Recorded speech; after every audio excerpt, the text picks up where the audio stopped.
পেঁয়াজ রসুন আদা পেস্ট করে নিচ্ছি। এখানে আলুগুলোকে আমি ছোট ছোট করে কেটে নিয়েছি।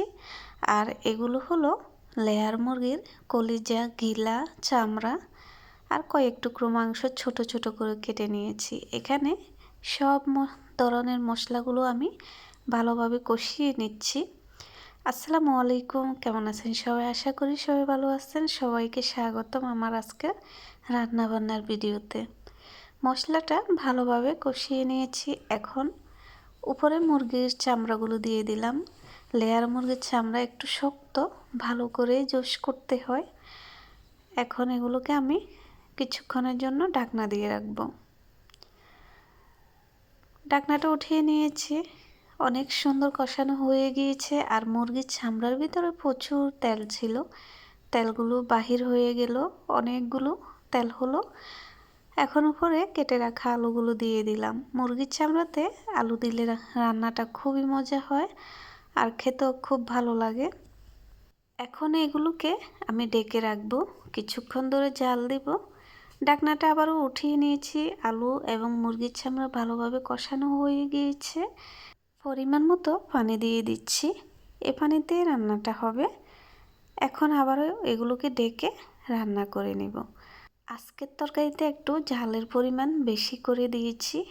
মুরগির চামড়া একটু ঝাল ঝাল করে রান্না করলে খেতে অনেক ভালো লাগে। আর সাথে আলু দিয়েছি, আলুগুলো একটু মিষ্টি মিষ্টি লাগবে, তার জন্য আমি ঝালের পরিমাণটা একটু বেশি করে দিয়েছি। আর রান্নাটাও হয়ে গিয়েছে, খুব সুন্দর দেখাচ্ছে দেখতেই, খেতেও অনেক ভালো লাগবে আশা করছি। এখন এগুলোকে আমি প্লেটে ঢেলে নেব।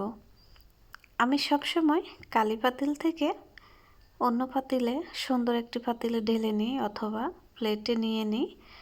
মাটির চুলাতে রান্না করলে এভাবে পাতিল থেকে আলাদা করে নিলে আর কালিগুলো অন্য জায়গায় লাগে না। খুব সুন্দর হয়েছে রান্নাটা। রেডি হয়ে গেল আজকের আলু এবং লেয়ার মুরগির চামড়া বোনা। আর এখানে আমি চা বানিয়েছি। এটা হলো ছোট মাটির হাঁড়ি, দেখতে অসাধারণ লাগছে, আমার খুবই ভালো লাগে এই পাতিলগুলো। এখানে আমি দুধ চা বানিয়ে নিয়েছি, লিকারটা কড়া করে। এখন আমি চা খাবো। চাটা আমি পাতিলে নিয়ে নিয়েছি শখ করে, আমার খুবই ভালো লাগে। আর এই চাটা এত মজা হয়েছে, লিকার করা হলে চা মজা হয় অনেক। মাটির যে কোনো জিনিসই আমার খুব পছন্দ, কিন্তু বেশি দিন টিকে না, ভেঙে যায় হাত থেকে পড়ে। তো আজকের ভিডিও এ পর্যন্তই। কেমন লেগেছে অবশ্যই জানাবেন, ভালো লাগলে পাশে থাকবেন। আল্লাহ হাফেজ।